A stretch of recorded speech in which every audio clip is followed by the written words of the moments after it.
सर्दियों की एक ठंडी रात थी। चारों ओर हल्की हल्की बर्फ की चादर बिछी हुई थी। राधिका और आकाश का यह आखिरी दिन था पहाड़ियों में। कल सुबह उन्हें वापस शहर लौटना था। उन दोनों ने सोचा कि आखिरी रात को यादगार बनाया जाए। इसलिए दोनों ने पहाड़ियों के बीच एक छोटे से कॉटेज को चुना था, जो बिल्कुल अकेला और शांत था। राधिका ने अपने हरी रंग की साड़ी पहनी थी, जो उसकी खूबसूरती को चार चांद लगा रही थी।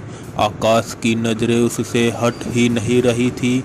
जैसे ही वो दोनों कॉटेज में पहुंचे, आकाश ने राधिका का हाथ पकड़ा और उसे अपने करीब खींच लिया और राधिका के कानों में कहा, धीरे से कहा, तुम्हारी आंखों में मैं डूब जाना चाहता हूँ।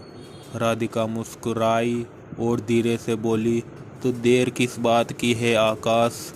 आकाश ने उसे अपने सीने से लगा लिया और उसके माथे को चूमते हुए कहा, तुम्हारे बिना ये जिंदगी अधूरी है। राधिका की धड़कनें तेज हो गई। उसने आकाश की ओर देखा और कहा, मैं भी तुम्हें पूरी तरह अपना बनाना चाहती हूँ। दोनों की आंखों में प्यार की आग जल रही थी। आकाश ने उसे अपने बाहों में उठा लिया और धीरे धीरे उसे बिस्तर पर लिटा दिया। कमरे में हल्की हल्की रोशनी और उनकी सांसें मिलकर एक अद्भुत माहौल बना रही थी।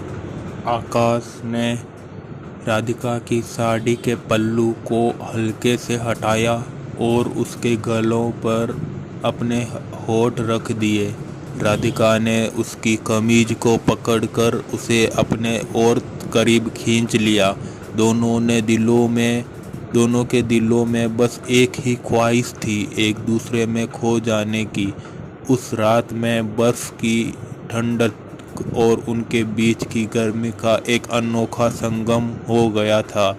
आकाश ने उसकी साड़ी को धीरे धीरे हटाते हुए उसकी नाजुक काया को अपने हाथों से महसूस किया।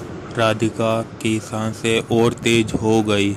उसने भी आकाश की कमीज के बटन खोल दिए। उन दोनों ने एक दूसरे में खुद को इस कदर समा लिया कि वक्त का एहसास ही नहीं रहा। वो रात उनके प्यार की सबसे खूबसूरत याद बन गई। उस प्यार में एक आग थी, एक जुनून था जो शब्दों में बयान करना मुश्किल था। सुबह जब सूरज की किरणें खिड़की से भीतर आई तो दोनों ने एक दूसरे को बाहों में जकड़ा हुआ था। उनके चेहरे पर सुकून और तृप्ति की मुस्कान थी। वो रात उनके जीवन का वो पल बन गई जिसे वो कभी नहीं भुला पाएंगे।